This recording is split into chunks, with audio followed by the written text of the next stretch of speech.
This world wasn't always so small and petty.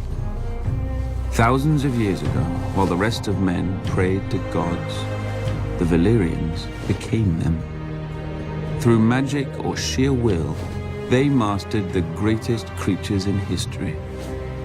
A horse grants man dominion over the land, a ship over the sea. 100 years ago, the doom fell on Valyria. Mountains cracked open like eggs, lakes and rivers boiled, fountains of fire, ash and smoke spewed from the ground, so high and so hot that even dragons burned in flight. The land splintered, and the angry sea rushed in. In hours, the greatest city in history became history.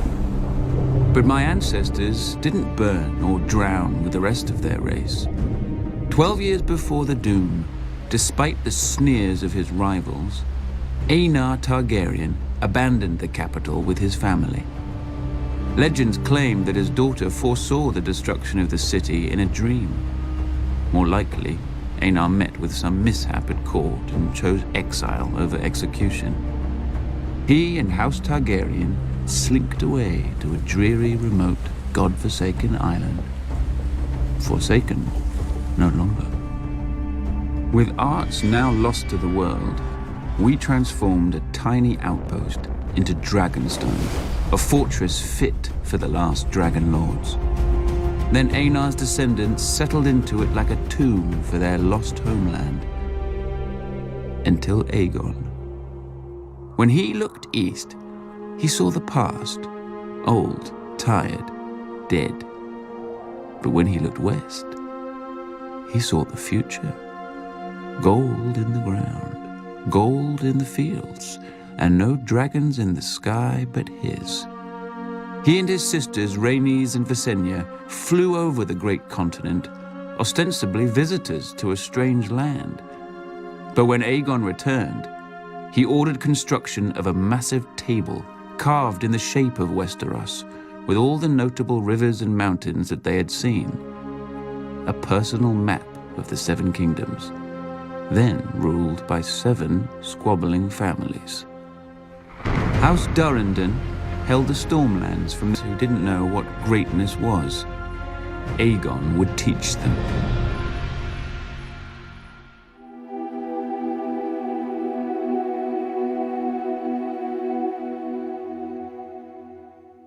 Though House Durrandon titled themselves Storm Kings, they were little more than gusts. Their kingdom in the Stormlands had been doddering to its end for the past few centuries, helped along by other houses, most of all by House Horror, who were nearly finished with a monstrous castle at Harrenhal. Too large and too costly a seat to rule only the Riverlands. King Argilac knew where the Ironborn would soon turn. You'd think a king who wanted to keep his crown would be wary of a man with fire-breathing monsters. But King Argilac Durrandon wasn't called the Arrogant for nothing. Determined to arrest his family's decline, he sent an envoy to Dragonstone to enlist Aegon Targaryen and his dragons against his enemies. In exchange, Argilac offered lands he didn't have and a wife Aegon didn't need. For as the Valyrians did, Aegon had wed his elder sister Visenya. Then, as the Valyrians didn't, he took the younger Rhaenys as well. 2 sisters, 2 wives. Perhaps that's why he was so keen to get off Dragonstone. Aegon countered Argilac with courtesy. He sent his own envoy requesting that Princess Durrandon's hand be given instead to Aegon's closest friend and rumored half-brother, Orys Baratheon. Argilac answered with a box and a note. "These are the only hands your bastard shall have of me." Inside the box were the hands of Aegon's envoy. How long had Aegon been waiting for such a pretext? As his army prepared to sail, ravens flew to every great lord of the 7 kingdoms. All bore the same message. From this day forth, there would be but one king in Westeros. Those who bent the knee to Aegon of House Targaryen would keep their lands and titles. Those who took up arms against him would be thrown down, humbled, and destroyed. Poor old Argilac. He couldn't even match Aegon in arrogance. Aegon landed at the mouth of the Blackwater River and raised a primitive Aegon fort in the disputed land between Harren's and Argilac's kingdom, so that neither could decide whose problem he was. Adopting the customs of the Seven Kingdoms, Aegon unfurled his own banner with a red three-headed dragon breathing fire upon a black field. Visenya crowned him with a ruby-studded circlet of Valyrian steel, while Rhaenys hailed him as the first High King the continent had seen since the Dawn Age. As his lords and the gathered locals cheered him, Aegon named his loyal friend to a small council, led by Orys Baratheon, whom he called my strong right hand. The title stuck, and a bastard became the first Hand of the King. But for now, Aegon's kingdom contained only a rocky island and a handful of fields. The other kings had larger armies, ships, castles, and thousands of years of rule. But Aegon had dragons. He had chosen for the words of his house, fire and blood. Before he was done, the rivers, fields, and skies would turn red.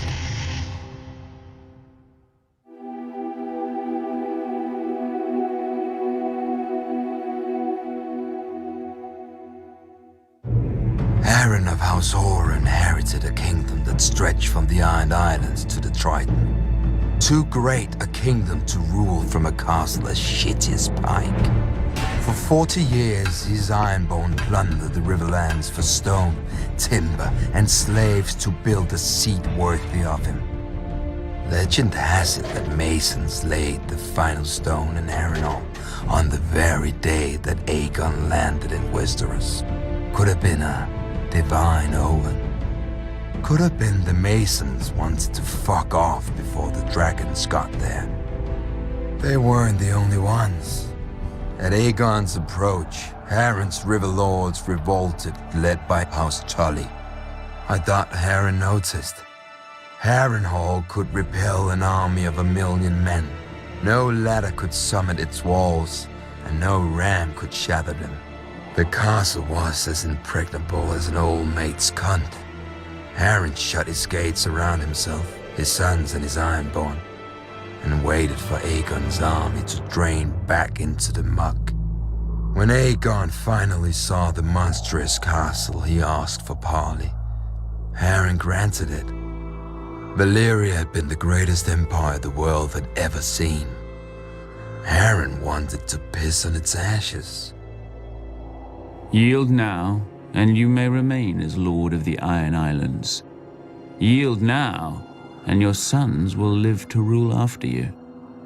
You see my army outside your walls. You see my dragons. What is outside my walls is of no concern. Those walls are strong and thick. Dragons fly. But stone doesn't burn. When the sun sets, your line shall end. Harren spat and returned to his castle. Once inside, he promised lands, riches, and Tully's daughters to whoever could bring down Aegon or his dragon. As the sun sank below the horizon, all of Harren's men patrolled the battlements, hearing wings in every gust of wind. But the moon rose and sank, and no dragon appeared. While the Ironborn were ringing the battlements, Aegon drove his dragon Balerion higher and higher in the night sky, so that even the great castle of Harrenhal looked like an anthill below them.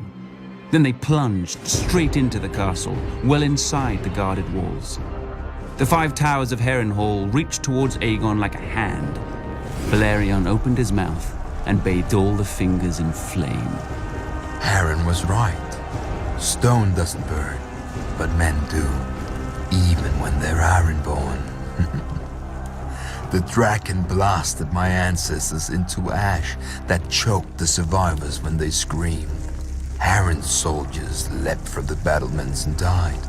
They huddled against the walls and died. They fled across the yard and died. Harren and his sons took shelter inside the castle. The stone didn't burn, but as Balerion blasted it with fire, it glowed white hot.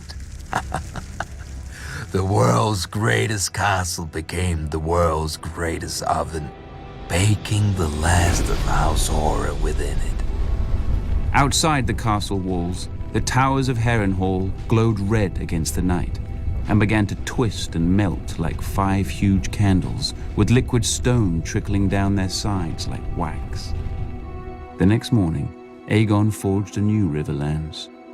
He named the rebel Edmund Tully as his Lord Paramount of the Trident and had the other river lords swear him fealty as their new liege.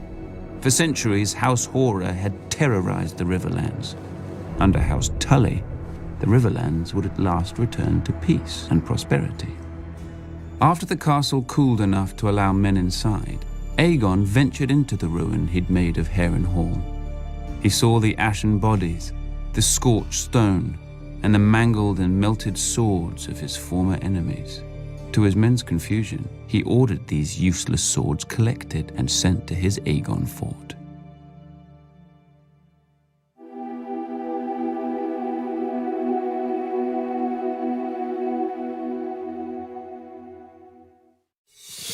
While Aegon marched on Harrenhal after his coronation, Orys Baratheon had taken most of his forces and his queen Rhaenys with her dragon south to deal with the excuse for the invasion. Argilac the Arrogant, king of the Stormlands. Argilac had his seat at Storm's End, a castle considered the most impregnable in Westeros after Harrenhal. Argilac may have been arrogant, but he wasn't stupid or a coward. His lords advised him to shut his gates and wait out the siege. But he'd heard what had happened at Harrenhal and refused to die a suckling pig cooked in his own castle. He would meet victory or defeat the same way, with sword in hand. He called his banners and marched to meet Orys Baratheon in the field. Thanks to Rhaenyra's dragon, Meraxes, Orys knew Argilac was coming, how many men he had, and how fast he marched. So Orys simply seized the high ground and dug in on the hills to wait for Argilac. As the two armies approached, the wind rose to meet them and the rain poured from the sky, a gale which would give the battle its name, the Last Storm. King Argilac's lords urged him to wait for the weather to die down. But a Storm King saw that the rain was blowing into the faces of the Baratheon men on their hills. And Argilac outnumbered the Baratheon host 2-1, with 4 times as many knights and heavy horse. Argilac attacked. 3 times Argilac led his knights against the Baratheon line, but the hills were steep and the rain had beat the earth to mud. The war horses foundered and slipped, and the chargers collapsed. The battle seemed lost, until Argilac ordered his spearmen up the hill. Blinded by the rain, the Baratheons didn't see them until it was too late. One hill fell, then another, and another, until only one remained in the Baratheon center. If Argilac could break through there, he could split the invading army and flank both halves. Argilac and his men charged, and the Baratheon line broke, revealing Queen Rhaenys and Meraxes. Argilac's vanguard burst into flame and his men panicked. The victory charge fell into chaos, and Argilac himself was thrown from his horse. But he didn't yield. When Orys Baratheon arrived, he found the old king holding off 6 men, another 6 dead at his feet. Orys dismounted to meet the king on equal footing and offered Argilac one final chance to yield. Argilac cursed him instead. As the storm raged around them, the grizzled old warrior and the bearded upstart fought for life and kingdom. In the end, Argilac got his wish. He died, sword in hand. As word of Argilac's death spread, his lords and knights threw down their swords and fled. Orys and his vanguard rode to Storm's End to claim Argilac's castle for Aegon, only to find the gates barred and the walls manned. Argilac's daughter had assumed his crown, and the new Storm Queen was as fond of yielding as her father.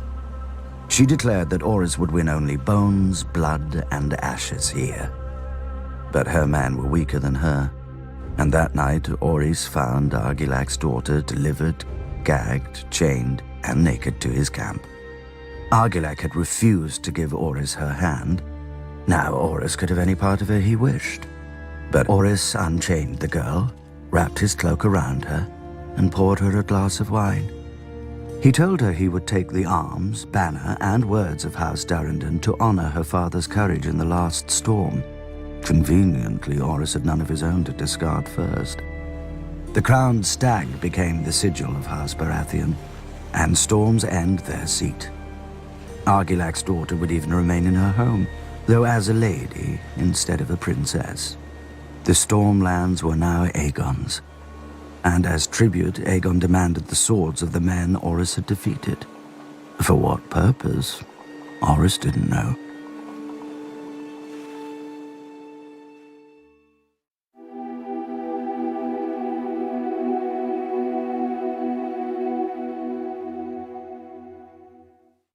Aegon now ruled 2 of the 7 kingdoms, but he would no longer be able to take the rest piecemeal.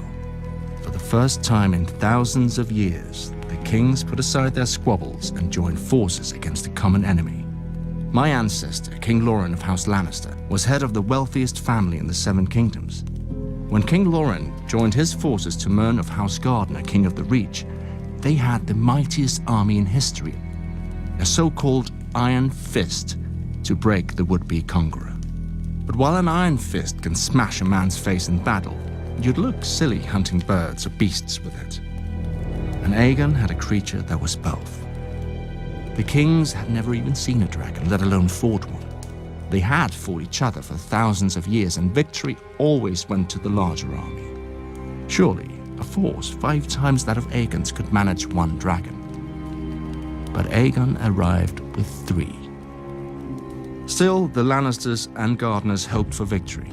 The battlefield they chose was a wide plain with firm ground and clear skies, perfect for archers and mounted cavalry. But neither of the kings spared a thought for why the ground was firm. There had been no rain for a fortnight, which meant all the wheat and grass on it were bone dry. Perfect for dragons. At first, the kings looked like they would emerge victorious. When the horn blew for battle, their armies swept around Aegon's flanks, and their iron fist of mounted knights smashed through his center before the dragons could even enter the fray. But then, Aegon and his sisters took flight and unleashed their dragons not on the soldiers, but on the dry fields all around them. The iron fist unclenched and became a hand outstretched for mercy. As Aegon promised, he had none. More than 4,000 men died in the fires, another 1,000 escaping them. Tens of thousands returned home as monsters, burned and scarred beyond recognition. House Gardner never returned at all. The Field of Fire, as the singers call it, claimed the last of the Gardner line, and House Tyrell rose in their stead as Lords of the Reach and Wardens of the South. As for my illustrious ancestor, when King Loren saw the battle was lost, he rode through a wall of flame and smoke to safety, or at least to a heroic capture a day later, where he laid his sword before Aegon and knelt. Aegon, true to his word, spared him and confirmed House Lannister as Lords of Casterly Rock and Wardens of the West. Why wouldn't he? A Lannister always pays his debts, and now we owed our lives to the crown. That was worth centuries of subservience at least. Besides, Aegon had a fetish for collecting swords, not heads. He added Lawrence to the pile his men had retrieved from the Field of Fire and sent them back to the Aegon Fort.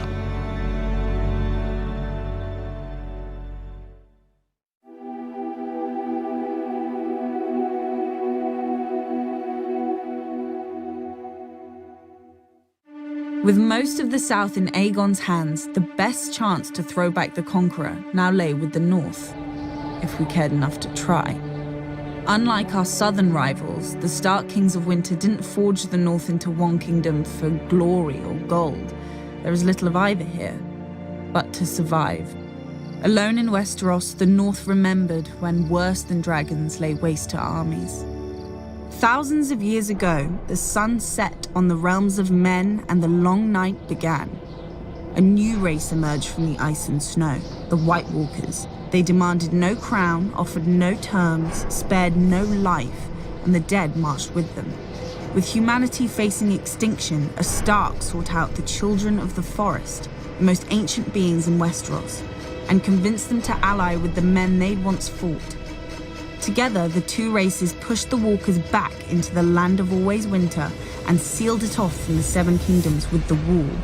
300 miles of ice, stone, and earth rising nearly 700 feet tall. To guard it, they established the Night's Watch, a brotherhood sworn to defend the living from the dead, whose vows erased both titles and crimes. After the long night, the North tried to forget it belonged to a continent, perhaps through pride, perhaps through sheer ignorance. You never can tell with the North. But as news of Aegon's dragons spread, Torrhen Stark, the King of Winter, knew he couldn't forget Westeros any longer, and summoned his lords to Winterfell. Many fools shrugged off the threat, while the rest placed wagers on how long the South would take to burn. Torrhen silenced them with a command to assemble their armies and descend from the north in force. As the kings of the Rock and the Reach burned on the field of fire, the greatest northern force since the Long Night crossed the neck into the Riverlands. But when King Torrhen arrived at the Trident, he saw, on the opposing riverbank, the combined strength of all Aegon's conquered kingdoms. A force larger than Torrhen's own by half, and with 3 dragons. That night, King Torrhen called a conference of all his lords and advisors.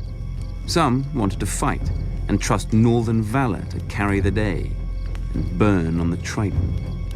The wisest of them wanted to withdraw to Moat Cailin, the fortress which had thrown back every southern invasion, and burn there. One suicidal lord even wanted to ambush Aegon's camp in the dark and kill the dragons as they slept, or at the very least, their riders. It's hard to tell what would have been his fate. Burning, beheading, dismemberment, perhaps all 3. My ancestor listened to their counsel, and in the morning crossed the Trident under a flag of parley. Then King Torrhen of House Stark laid his ancient crown at Aegon's feet and was named Lord of Winterfell and Warden of the North. And the king who knelt. He had no choice, and thanks to him, our soldiers returned to their homes whole and unharmed. The swords that Aegon took from them were not twisted, burnt, or mangled. Yet.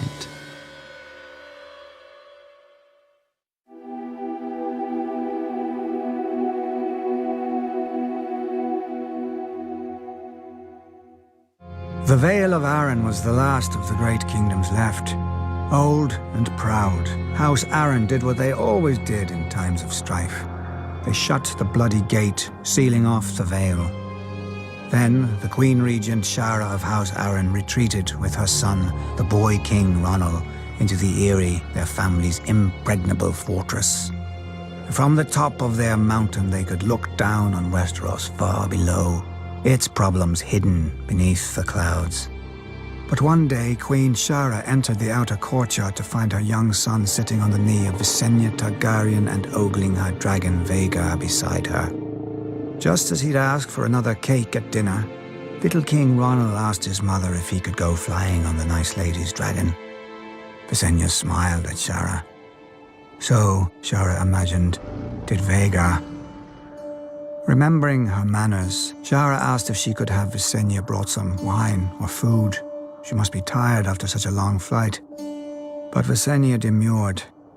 Bored with his mother's pleasantries, Ronald demanded an answer. Poor boy. He didn't even understand the question. Shara hesitated for a moment, then asked Visenya, as a mother, if it was safe for the boy. Visenya assured her it was. What choice did Shara have? Whilst her son circled the castle, she collected his little ringlet, her own regent's coronet, and the ancient falcon crown of mountain and vale which the Arryns had worn for thousands of years. Ronald had taken to the sky as a king, but he landed as a lordling. Perhaps he considered his ancient rights a fair trade for a few minutes of flight, as a little boy would. More likely, he didn't even notice the 3 crowns at Visenya's feet, or recognize the swords of his garrison beside them.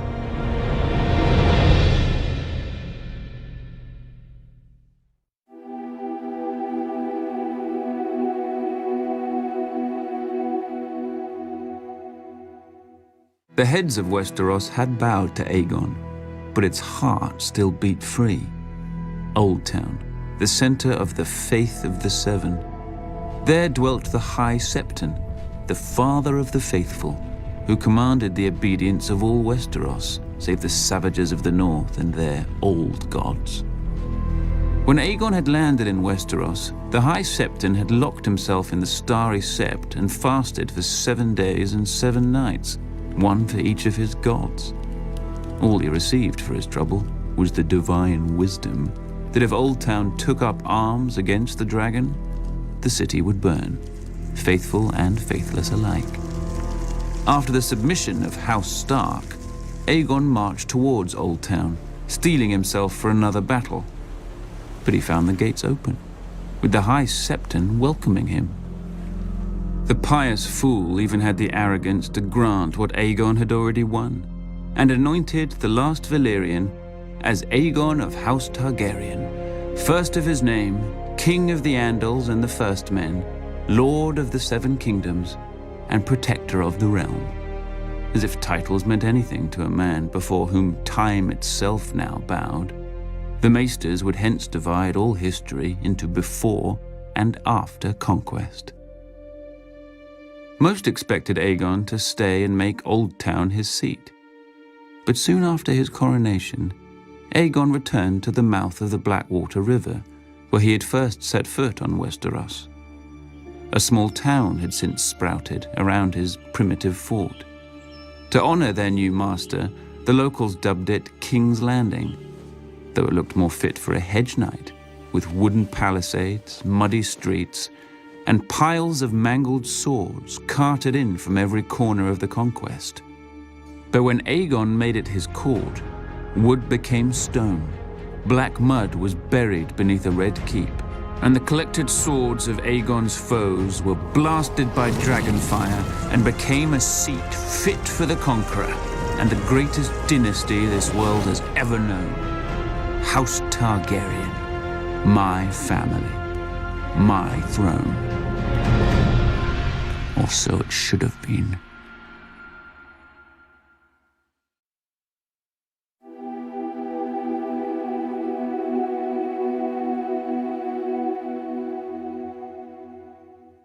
But while Aegon titled himself Lord of the Seven Kingdoms, in reality he held only 6. The 7th, Dawn, had never knelt. Visenya had flown into the Vale and returned with its crown. Mimicking her sister, Rhaenys had flown over the enemy force holding the passes into Dawn and landed in the castle of its ruling lady, Princess Meria of House Martell. Meria was 80 years old, fat, bald and blind. Behind her back, many sniggered at her as the yellow toad of Dawn.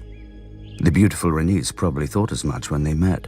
She demanded Princess Meria kneel to her brother Aegon, though she allowed that on account of Meria's age and health a simple vow of submission would do. But the princess told the queen that the Targaryens weren't wanted in Dawn, and no Martell would ever bow, bend or break no matter how badly they burned. Rhaenys could have mounted her dragon right then and roasted Meria in the castle as her brother had done at Harrenhal, but whatever she saw in Meria's eyes scared her right back to King's Landing, with her dragon's tail between its legs. After Aegon's coronation, Rhaenys returned to Dawn with Aegon and Visenya, and their dragons. But no armies met them in the field, and no lords defied them in their castles. As the dragons approached, Dawn simply emptied. House Martell had learned from Harrenhal and the Field of Fire. The dragons were unbeatable in battle, but wars were more than battles. Unopposed, Aegon claimed Dawn for his own, but as soon as he returned to King's Landing, his castellans were hurled off towers, and his royal garrison vanished in the desert, never to be seen again. Except perhaps when the winds change and the sands cough up old bones and armor. Rhaenys returned on Meraxes, intent on revenging herself against Meria Martell, but Dawn was no longer empty. The Dornish kept Meria's promise and fought even while burning under dragon flame. And they won. One day a bolt pierced the eye of Meraxes, and knocked the dragon out of the sky. House Martell remained unbroken. Unlike the unfortunate Rhaenys, in their wrath, Aegon and Visenya set flame to every castle and city but Sunspear, trying to turn the people against House Martell. But the Dornish stayed loyal, and when Aegon returned to King's Landing, he found assassins waiting for him in the streets of his own capital. If not for Visenya, the Conqueror would not have enjoyed his conquest for very long. From then on, the king and his family would be guarded by the 7 greatest knights in the realm, the King's Guard. When Meria died in her sleep, her weak and tired son sued for peace. But old Meria had exhausted Aegon as well, and he granted the request. The Targaryens still wanted Dorne, and eventually they would have it, but not at the point of a sword. They would buy it the same way great lords buy anything, with a daughter.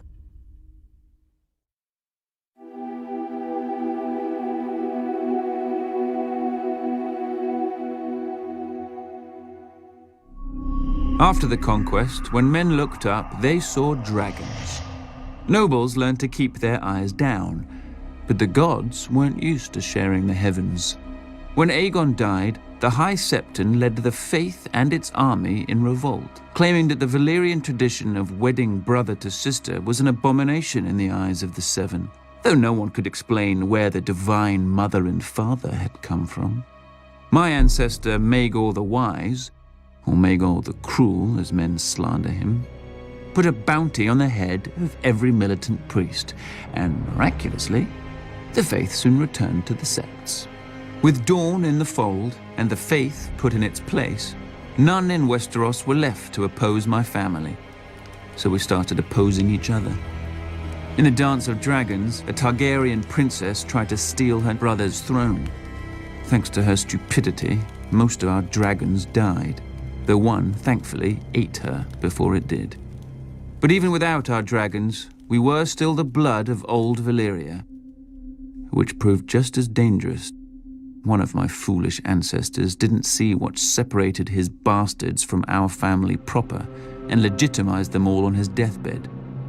Adopting the name Blackfire, the bastards proved their nature and tried to seize their father's kingdom. And when they failed, their sons tried. When the sons failed, their grandsons tried, until finally Sir Barristan the Bold, Knight of the King's Guard, slew Meleys the Monstrous in the War of the Ninepenny Kings, ending the last of the Blackfire line. Ultimately, without our dragons and with our blood diluted by commoners, we failed to see the greatest threat growing under our noses. As the saying goes, every time a Targaryen is born, the gods flip a coin. They must have dropped the one for King Aerys, for at first he seemed to have dodged the family madness. But as he grew older, he began to see conspirators everywhere, and where there were none, he worked to create them. As one of his King's Guard, I saw firsthand that a king who couldn't rule his own mind couldn't rule 7 kingdoms. We endured his reign because we hoped his son Rhaegar would right the realm when he ascended to the throne. But then, Rhaegar proved as mad as his father and snatched Lyanna Stark, daughter of the Warden of the North and betrothed to Robert Baratheon, Lord of the Stormlands. When Lyanna's father and eldest brother demanded justice, the Mad King obliged, laughing as he dispensed it. Unsatisfied with only 2 murders, the Mad King then ordered Jon Arryn, Lord of the Vale, to execute his 2 wards, Robert Baratheon and Eddard Stark. Instead, Jon Arryn raised the Vale in revolt, Ned Stark slipped past royalist sentries and raised the north, and Robert won 3 battles in a single day to unite the Stormlands behind him, only to be defeated by a royalist army and forced to flee, leaving his home of Storm's End besieged. The Hand of the King finally cornered Robert in the town of the Stony Sept and sent his soldiers door to door searching for the rebel leader. But the villagers hated the Mad King and loved Robert and kept him one step ahead of the soldiers until only one refuge remained. As the soldiers closed in, all the town bells rang out. Hearing of Robert's plight, our father and Jon Arryn had rushed to the Riverlands and enlisted our grandfather Hoster Tully to help them. Together, they routed the Hand's army and rescued Robert. To celebrate and cement the Tully alliance, our father wed our mother Catelyn and Jon Arryn took our aunt Lysa. Only a fortnight later, both men rushed back into the field, for the dragon had finally woken. While my father's servants were losing my father's kingdoms, my brother Rhaegar had been cooped up with his mistress, whore, whatever else, I'd call her a distraction. But now Rhaegar came to his senses and returned to King's Landing. He persuaded our father to summon his estranged friend, Lord Tywin Lannister, the richest and most powerful lord in the realm. Rhaegar himself would lead the royal army against the usurper, Robert. On the banks of the Trident, my brother fought the man whose wife he'd stolen, and who fought to steal his birthright in return. In the end, Robert wanted it more. His hammer shattered my brother's armor, and its rubies fell into the river like raindrops, vanishing in the current. With Rhaegar's defeat, nothing stood between Robert and King's Landing. Imagine the king's surprise a fortnight later when he saw not stags, but lions outside his gates. His former hand, Tywin Lannister, had come to the capital with a force even Robert couldn't match, claiming to be loyal to the king. Trusting what he wanted to believe, Aerys ordered the gates opened, and the Lannister forces dutifully began to rape, pillage, and murder the king's actual loyal subjects. When Eddard Stark finally arrived at the capital with Robert's army, he found Lannister banners hanging over the sacked city, Targaryen corpses littering its streets, and Sir Jaime Lannister sitting on the Iron Throne. Below him, the Mad King Aerys, whom Sir Jaime had sworn to guard, lay in a pool of his own blood from a sword thrust through his back.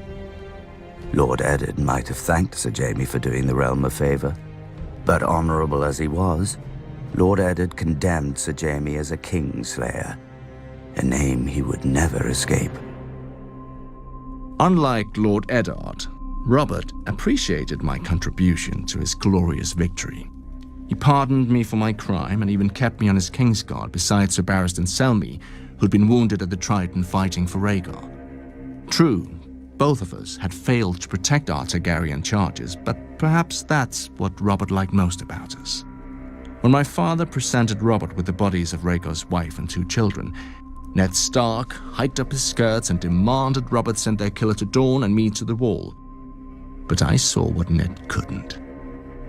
Robert was ashamed of the bodies, and more ashamed of his relief. He knew that Rhaegar's heirs had to die or his throne would never be safe.